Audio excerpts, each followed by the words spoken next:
Uy, Mare, kamusta ka na? Magpapalinis ka naman ba lang po? Oo, Mare, kaya nga ako nandito kasi kalagaling ko lang mag-shopping at napansin ko parang ayaw ko na ng famous ko. Eh, upo ka din ba tayo simulan na tayo? Oo nga pala, Mare. Kamusta nga pala yung fellowship yung nakaraan, yung tinipagto mo sa akin dati? Ah, yun ba? Ayun, naitawid naman namin na maayos yung programa namin. Pero sa totoo lang, napapaisip talaga ako eh. Ha? About saan mo lang yan, Mare? Kasi parang gusto ko na lumipat ng simbahan. Ano? Eh di ba nga, sabi ko sa akin ng nakaraan, mahal mo yung simbahan niyo? Ay ako, parang oo nga, parang mahal ko naman yung simbahan ko, pero parang hindi na ito yung simbahan na hinahanap ko na kung saan yung mga gusto ko nandito. Eh di ba mahal, nilalaman ko sa akin yung nakaraan na yung church yung may best choir in town. Ay, oo naman, Mare, maganda. Masasabi mo talagang best choir in town ng church namin. Maganda at magagaling ang choir namin. Pero yung Sabbath school namin, ayun, ang daming gawain. Tsaka, alam mo yun, yung maraming koleksyon ng pera. Narinig mo ba yung sinabi ng nasa likod?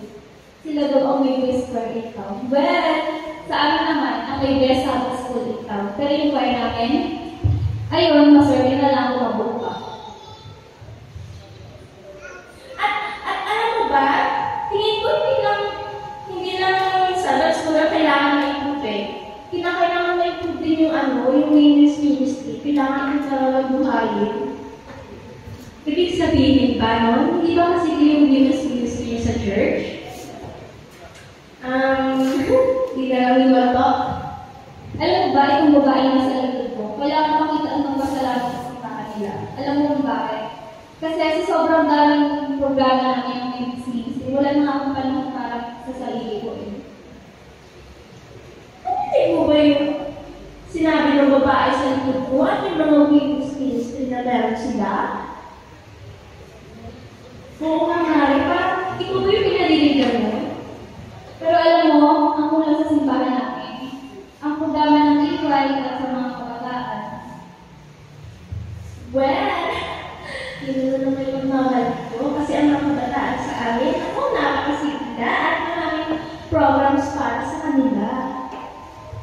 Diba, sabi nga natin, hindi ko ba, sinabi niya na magagalo yung Equal nila. Pero sa amin kasi, ayun, mas masarap matulog kaysa mag-Equal. Kasi ang mga kabataan namin, always on the go. Kasi nga, we will go. Halika, may sasabihin ako sa'yo. Siguro sasabihin mo sila din ang may best children department.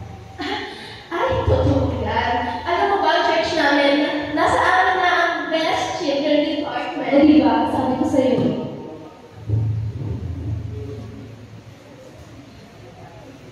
At alam mo ba, Mare, tuwing second service sa church namin, napaka-ikli lang ng sermon ng speaker. Sabi nyo na sa kanila. Ayun sa amin yung nasa church namin. Alam mo ba, napakahaba, nakapalito. Pero, yung mga, sa church namin, wala kami mga invited guests. Alam mo kung bakit? Kasi sa sobrang busy na namin sa pag-asikaso ng best choir namin, hindi na natin naasikaso. Kaya siguro wala kong punta ng mga invited guests. Ayan, kami naman, alam mo ba, sa simbahan namin, lagi kami ma-invited guests at mga choir, pero sa totoo lang, nakakapagod sila sa kasuhin. Sa amin naman, wala na kami mga bagong activities sa mga church member namin. Kasi nga, nakapokus kami sa aming best choir.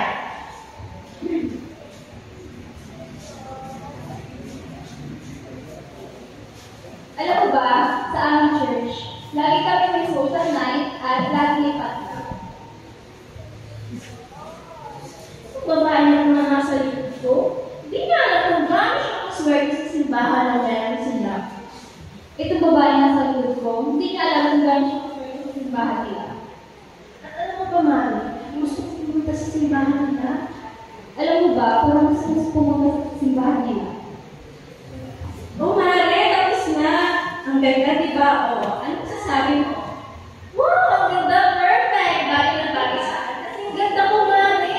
O, palima sa sunod, mami, ha? Kasi hindi na mag-ibinan ka. Thank you. So, ibabayad ko na lang yung Gcash yung payment ko sa'yo, ha? Kasi wala ko na cash. Thank you, mami. Bye! Thank you. Sis! Sis! Yun lang yung mga isa't isa? Ha? Kailangan ba namin ng isa't isa? Ay, syempre naman, no? Karas kami sa simbahan! Ibig sabihin, alam mo, kanina pa naman naikot. Okay, wala sa simbahan ka. Ay, nako, magandang na ba? Tama natin, hindi kami. Tulad nga na sinabi nila, wala talaga makikita ng perfecto na simbahan. Are we also looking for a perfect church? Let me rephrase the question.